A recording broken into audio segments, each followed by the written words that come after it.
Eu sou Anastácia, faço parte do Polo de Jacaraci, curso Ciências Biológicas pela Universidade Federal da Paraíba, e hoje venho aqui apresentar uma videoaula falando sobre a mutação gênica, que foi uma atividade solicitada pela disciplina Genética Molecular.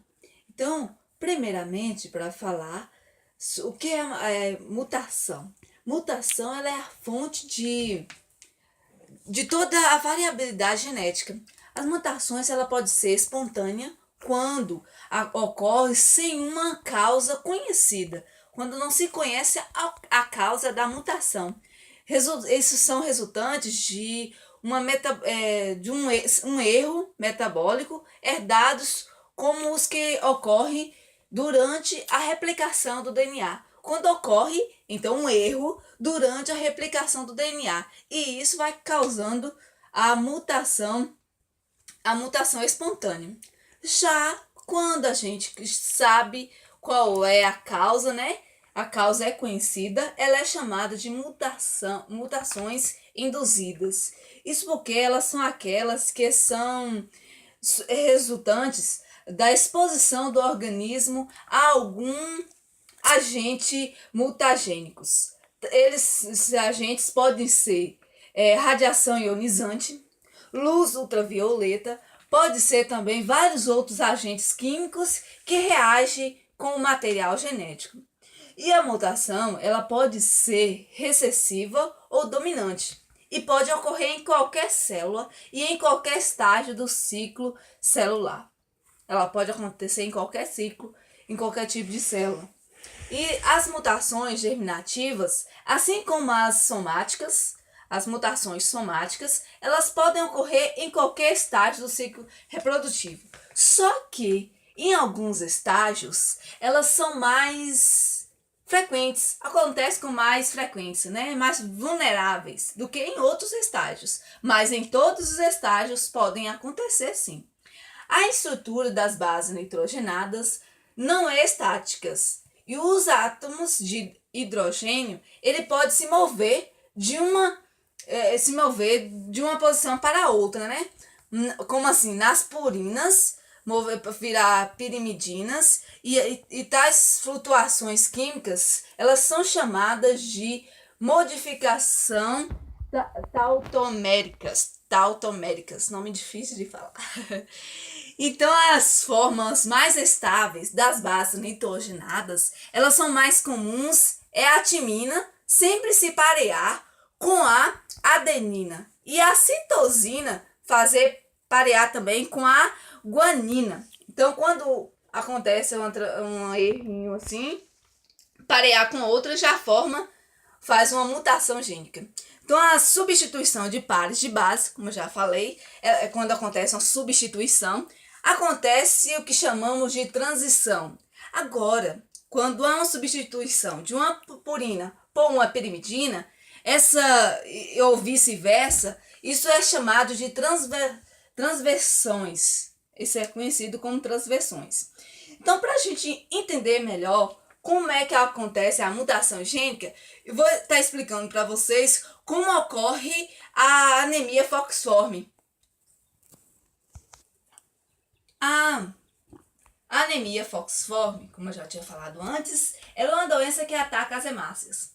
As hemoglobinas, para começar a entender melhor, as hemoglobinas ela é formada por moléculas por 4 cadeias. É uma molécula formada por 4 cadeias de polipeptídeos. 2 delas são cadeias alfas e outras 2 são cadeias de beta. E aí, como a gente já sabe, as proteínas são a tradução do código genético. Isso já sabemos. Quando há alteração no DNA, consequentemente, teremos uma alteração na proteína. Se temos uma alteração no DNA, vamos ter uma alteração na proteína. É o que acontece quando ocorre a anemia falciforme. Aí, com a alteração no DNA, ele provoca uma alteração na estrutura da molécula da hemoglobina, principalmente na cadeia aberta. Isso porque provoca alterações no transporte de oxigênio, Porque todos nós sabemos que é as hemácias, as hemoglobinas, que transporta o oxigênio. Quando acontece isso, as hemácias, a anemia falciforme, acontece que